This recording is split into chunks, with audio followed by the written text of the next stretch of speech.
একজন হাফেজে কোরআন প্লাস তারাবির নামাজ, সারাটা দিন সিয়াম কিংবা রোজা পালন করে একজন হাফেজ সাহেব তারাবির নামাজে টানা 1.5 ঘন্টার উপরে তেলাওয়াত করে আপনাদেরকে শোনান। সর্বোচ্চ সতর্কতার সাথে 20 রাকাত নামাজ সম্পূর্ণ করেন।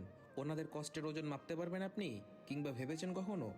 ইফতারের পরে আপনি সারা দিনের ক্লান্তি নিয়ে বিছানায় লুটিয়ে পড়েন বিশ্রামের জন্য। Am I right?